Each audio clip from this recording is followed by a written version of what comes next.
నమస్కారం. CBR health ప్రేక్షకులకు doctors talk కార్యక్రమానికి స్వాగతం.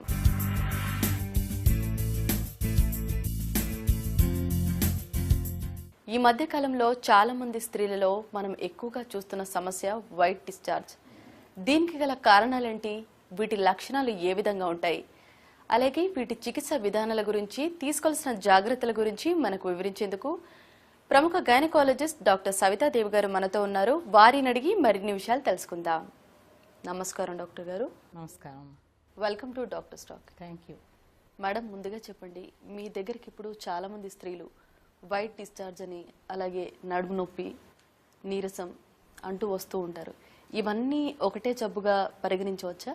గైనికోపిక్ వచ్చే స్త్రీలలో చాలా వరకు ఈ వైట్ డిశ్చార్జ్ కంప్లైంట్తోనే వస్తూ ఉంటారు. కానీ ఇవన్నీ ఒకే జబ్బు తాలూకు లక్షణం మాత్రం కాదు. ఎందుకంటే మామూలుగా సహజంగా అయ్యే వెజైనల్ డిశ్చార్జ్తో మొదలుకొని ఇన్ఫెక్షన్లు కానీ, లేదా పాలిప్స్ కానీ, గడ్డలు కానీ, ట్యూమర్స్ కానీ, ఈ వైట్ డిశ్చార్జ్ అనేది దేనికైనా సంకేతం కావచ్చు. అందుకని అన్నిటికీ ఇవన్నీ కూడా ఒకే జబ్బు వలన లేదా వీటన్నిటి వలన ఏమీ తంటాలేదు అని చెప్పుకోవటానికి వీల్లేదు. చాలా రకాల కారణాలు ఉంటాయి. ఇందాక మీరు అన్నట్టుగా వైట్ డిశ్చార్జ్ అనేది సహజంగానే అని అంటున్నారు కదా, మరి ఇది ఏ రకంగా తయారవుతుంది? మీరన్నమాట నిజమే. వైట్ డిశ్చార్జ్ అనేది చాలా వరకు ఇది సహజమైన శరీర ధర్మం, అంటే న్యాచురల్ లేదా ఫిజియలాజికల్ అని అంటారు. ఇప్పుడు ఎలా తయారవుతుంది అంటే, మామూలుగా శరీరంలో ఉండే డొల్లగా ఉండే అవయవాలన్నిట్లో, అంటే బాడీ క్యావిటీస్ అంటాం అన్నమాట, వీటన్నిటికీ లోపల ఒక మ్యూకస్ పొర ఉంటుంది. మ్యూకస్ మెంబ్రేన్ అని చెప్పి స్మూత్గా దానిలో నుండి రెగ్యులర్గా సెక్రెషన్స్ ఉంటూనే ఉంటాయన్నమాట. ఉదాహరణకి మీరు నోరు తీసుకుంటే నోటి లోపల, నాలిక పైన అంతా నున్నటి పొర మ్యూకస్ మెంబ్రేన్ అంటారు. దాని నుండి లాలాజలం మామూలుగా వస్తూనే ఉంటుంది, నిరంతరం వస్తూనే ఉంటుంది. అలాగే మనం కళ్ళు గనక తీసుకుంటే కంట్లో కంజంక్టివా నుండి కళ్ళని తడిగా ప్రొటెక్టెడ్గా ఉంచడానికి అని చెప్పి కంజంక్టివా నుండి కూడా తడి అనేది ఉంటుంది కళ్ళల్లో. ఇప్పుడు కళ్ళు పొడిబారిపోతే తేలిగ్గా ఇన్ఫెక్షన్స్ వస్తాయి. సో అదే రకంగా వెజైనాలో కూడా ఒక మ్యూకస్ మెంబ్రేన్ ఉంటుంది. సర్విక్స్ మీద లేదా మౌత్ ఆఫ్ యూట్రస్, గర్భాశయ ద్వారం, గర్భాశయ లోపలి పొర, వీటన్నిటికీ కూడా మ్యూకస్ మెంబ్రేన్స్ ఉంటాయి. అందుకని మామూలు సహజమైన వైట్ డిశ్చార్జ్ అనేది ఏంటంటే వెజైనా నుండి వచ్చే సెక్రెషన్స్, మరి గర్భాశయ ద్వారం లేదా సర్విక్స్ నుండి వచ్చే సెక్రెషన్స్, యూట్రస్ లోపల ఎండోమెట్రియం పొర నుండి వచ్చే సెక్రెషన్స్, చాలా ఇవి ఎక్కువగా ఉంటాయి. చాలా కొద్దిగా కొంతవరకు ఫెలోపియన్ ట్యూబ్ నుండి వచ్చే సెక్రెషన్స్ కూడా ఉండొచ్చు. ఇవే కాకుండా బయట బాహ్య జననేంద్రియాలలో మిగతా చర్మం మీద ఉన్నప్పుడే, ఇప్పుడు మనకు మామూలు చర్మంలో స్వేద గ్రంథులు ఉంటాయి, స్వెట్ గ్లాండ్స్, సెబేషియస్ గ్లాండ్స్ ఇవన్నీ ఉంటాయి. కానీ స్వేదము, సెబేషియస్ మెటీరియల్ అంటే ఒకలాంటి జిడ్డు. ఇప్పుడు మొహం కాసేపు తర్వాత జిడ్డు ఎక్కిపోయింది అంటాం, అలా దాన్ని సెబేషియస్ మెటీరియల్ అంటారనమాట. ఇవన్నీ కూడా చర్మం నుండి వస్తాయి బాహ్య జననేంద్రియాల దగ్గర. ఇవి కాకుండా చుట్టూ రకరకాల గ్రంథులు ఉంటాయి. బార్తలిన్స్ గ్లాండ్ అని చెప్పి ఉంటుంది, తర్వాత స్కీన్స్ గ్లాండ్ అని యురెత్ర, మూత్ర విసర్జన నాళం పక్కన కూడా గ్లాండ్స్ ఉంటాయి. ఈ గ్రంథుల నుంచి కూడా కొంతవరకు స్రావాలు ఉంటాయి. వీటన్నిటి వలన సహజంగా ఉండే వైట్ డిశ్చార్జ్ తయారవుతుంది. కొంతవరకు ఇది సాధారణమే, మామూలుగా కొద్దిపాటి ఇది ఉంటే ఏమీ భయపడాల్సిన అవసరం లేదు. అయితే ఇది ఎలా తయారవుతుంది అంటే, ఎప్పుడైతే ఇది హార్మోన్ల ప్రభావం వలన జరుగుతుంది. ఈస్ట్రోజన్ హార్మోన్ ఉన్నప్పుడు పునరుత్పత్తి వయసులో ఏమవుతుందంటే, ఈ మ్యూకస్ మెంబ్రెయిన్స్ అన్నీ బాగా ఆరోగ్యంగా మందంగా ఉంటాయి. వాటిలో గ్రంథులు కూడా బాగా యాక్టివ్గా చురుగ్గా పనిచేస్తూ ఉంటాయి. అటువంటప్పుడు ఈ పొర లోపల గ్లూకోజ్ స్టోరేజ్ ఎక్కువ ఉంటుంది, నిల్వలు ఎక్కువ ఉంటాయి. ఈస్ట్రోజన్ హార్మోను దాని మీద పనిచేయటం వల్ల ఈ గ్లైకోజన్ లాక్టిక్ యాసిడ్గా పరివర్తనం చెందుతుంది.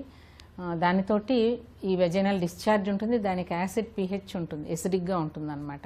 దానివల్ల మామూలుగా ఇన్ఫెక్షన్లు అవి రాకుండా, వేరే బ్యాక్టీరియా రాకుండా, ఈ లాక్టిక్ యాసిడ్ వల్ల లాక్టోబాసిల్లస్ అనే ఫ్రెండ్లీ బ్యాక్టీరియా, అంటే అది మంచిదన్నమాట. ఆ బ్యాక్టీరియా కనుక లోపల ఉంటే మిగిలిన బ్యాక్టీరియాలను ప్రవేశించనివ్వకుండా వెజైనాలో అడ్డుపడుతుంది. దానివల్ల ఇన్ఫెక్షన్స్ రాకుండా ఉంటాయి.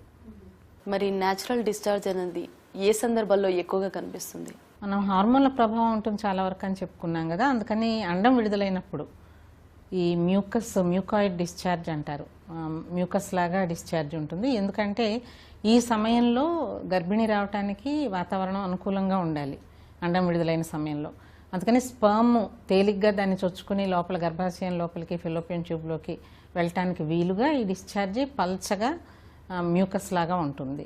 ఆ సమయంలో ఎక్కువ ఉంటుంది. తర్వాత మెన్సెస్ వచ్చే ముందు, నెలసరికి ముందు కూడా ఈ డిశ్చార్జి కొంచెం ఎక్కువగా ఉంటుంది, మామూలు వైట్ డిశ్చార్జ్ ఉంటుంది. తర్వాత మామూలుగా సెక్స్ కొరకు ప్రేరేపితమైనప్పుడు కూడా ఈ సెక్రేషన్స్ ఎక్కువగా ఉంటాయి. దాన్ని లూబ్రికేషన్ కొరకు అంటారు. ఇంతకుముందు మీరు మాట్లాడుతూ వైట్ డిశ్చార్జ్ గురించి చెప్పారు కదా, ఇది అన్యాచురల్గా ఉందని ఎప్పుడు కనుక్కోవాలి, అంటే ఎప్పుడు తెలుస్తుంది? ఇప్పుడు ఫిజియలాజికల్గా డిశ్చార్జ్ అయ్యేటప్పుడు, అంటే మామూలుగా సహజమైన సందర్భాల్లో కొన్నిసార్లు ఉంటుందని అనుకున్నాం కదా, అటువంటప్పుడు ఈ డిశ్చార్జ్కి ప్రత్యేకంగా ఒక రంగు ఉండదు, నీటిలాగే ఉంటుంది. మరి ఒక వాసన ఉండదు. దానివల్ల దురద కానీ, మంట కానీ, ఇరిటేషన్ కానీ ఇటువంటి లక్షణాలు ఏమీ ఉండవు. అలా కాకుండా ఈ డిశ్చార్జ్ అయినప్పుడు దాన్ని రంగు మారిపోయి పసుపచ్చగాను, లేదా దురదతో, లేదా దుర్వాసనతో, లేదా ఇరిటేషన్ ఆ భాగంలో చాలా మంటగా కానీ ఇటువంటి లక్షణాలన్నీ ఉంటే కనుక లోపల ఏదో సమస్య ఉంది అని అనుకోవాలి. అలాంటప్పుడు ఏ సమస్యల వల్ల వైట్ డిశ్చార్జ్లో మార్పులు వస్తాయి? ఈ మార్పులు రావటం ముఖ్యంగా ఈ లాక్టోబాసిల్లస్ అని ఉంటుందని చెప్పుకున్నాం కదా, వెజైనాలో ఫ్రెండ్లీ బ్యాక్టీరియా అన్నమాట అది. ఈ ఏదన్నా ఇన్ఫెక్షన్ వచ్చినప్పుడు ఈ లాక్టోబాసిల్లస్ అది మామూలు వేరే హానికారకమైన బ్యాక్టీరియా లోపలికి ప్రవేశించినప్పుడు ఈ లాక్టోబాసిల్లస్ తగ్గిపోయి ఈ బ్యాక్టీరియాది పై హ్యాండ్ అవుతుంది, అప్పర్ హ్యాండ్. అది ఏ రకంగానైనా జరగచ్చు. ఒక్కోసారి హార్మోన్లు అసమతుల్యత వలన జరగవచ్చు. అంటే ఉదాహరణకి పిల్లలు పెద్దవాళ్ళు కాకముందు, పెద్ద మనిషి కాకముందు, లేదా స్త్రీకి మెనోపాస్ వచ్చిన తర్వాత ఆ సమయంలో హార్మోన్లు ఇక స్రవించడం అనేది ఉండదు. అటువంటి సందర్భాల్లో ఈ వెజైనల్ మ్యూకస్ మెంబ్రేన్ బాగా పలచపడిపోయి దానిలో గ్లూకోజ్ తగ్గిపోయి దానివల్ల లాక్టిక్ యాసిడ్ తగ్గిపోయి దాంతో లాక్టోబాసిల్లస్ లేదా స్నేహంగా ఉండే బ్యాక్టీరియా అవన్నీ పోతాయి అన్నమాట. పోయి హానికారకమైన బ్యాక్టీరియా వాటిది పైచేయి అవుతుంది. దాంతో ఇన్ఫెక్షన్లు వస్తాయి. సో చాలా సాధారణమైన కారణం ఇన్ఫెక్షన్ వైట్ డిశ్చార్జ్ కావటానికి. ఈ ఇన్ఫెక్షన్లలో రకరకాలు ఉంటాయి. వీటిలో బ్యాక్టీరియా ఉంటాయి, వైరస్లు ఉంటాయి, పారాసైట్స్ ఉంటాయి, లేదా ఫ్లెజెల్లేట్ ఆర్గానిజమ్స్ అని చెప్పి అవి ఉంటాయి. ఈ రకంగా రకరకాల ఇన్ఫెక్షన్ వల్ల కూడా ఈ వైట్ డిశ్చార్జ్ వస్తుంది. వీటిలో మనం ముఖ్యంగా చెప్పుకోవాల్సింది ట్రైకోమోనాస్, ఈస్ట్ ఇన్ఫెక్షన్ అని చాలాసార్లు చెప్తుంటారు. దాన్ని మొనీలియల్ ఇన్ఫెక్షన్ అంటాం సైంటిఫిక్ టర్మ్స్లో. క్యాండిడా లేదా మొనీలియల్ ఇన్ఫెక్షన్ దానివల్ల వస్తుంది. లేదా చాలా రకాల బ్యాక్టీరియా ఒకేసారి ప్రవేశించి అవన్నీ కలిసి డిశ్చార్జ్ని కలుగజేస్తాయి. దాన్ని బ్యాక్టీరియల్ వెజైనోసిస్ అని అంటారు. ఆ కారణం ఉండొచ్చు. ఇకపోతే ఒక్కొక్కసారి చిన్న చిన్న పాలిప్స్ లేదా ట్యూమర్స్ అనేవి సాధారణమైన ట్యూమర్లు ఉండొచ్చు, క్యాన్సర్లు ఉండొచ్చు. సో ఈ ట్యూమర్ల వలన పాలిప్స్ కానీ, లేదా ఈ పాలిప్స్ అనేవి మామూలుగా గర్భాశయ ద్వారం నుండి కానీ లేదా యూట్రస్ లోపల ఎండోమెట్రియం పొర నుండి కానీ వస్తాయి. మరి క్యాన్సర్లు అనేవి ఎక్కడైనా రావచ్చు. బాహ్య జననేంద్రియాల్లో వల్వార్ క్యాన్సర్ దగ్గర నుండి వెజైనాలో క్యాన్సర్ రావచ్చు, గర్భాశయ ద్వారం లేదా సర్వైకల్ క్యాన్సర్ ఉండొచ్చు, లేదా గర్భాశయం లోపల పొర ఎండోమెట్రియల్ క్యాన్సర్ ఉండొచ్చు.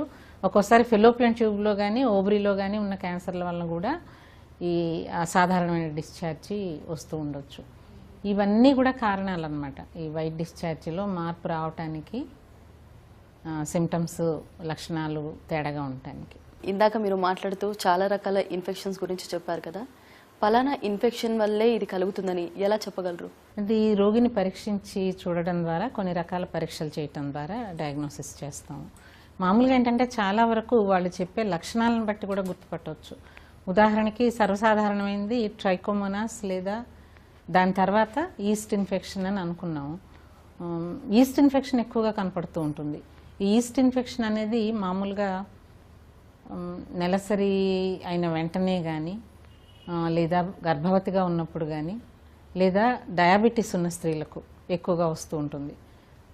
ఈస్ట్ ఇన్ఫెక్షన్ యొక్క ముఖ్యమైన లక్షణాలు ఏంటంటే దురద విపరీతంగా ఉండటం. తర్వాత ఈ ఇన్ఫెక్షన్ ఉన్న స్త్రీలలో డిశ్చార్జి మీగడ తరకల్లాగా లేదా చిక్కగా పెరుగులాగా, విరిగిపోయిన పాలలాగా లేదా పెరుగులాగా ఈ రకమైన డిశ్చార్జ్ ఉంటుంది.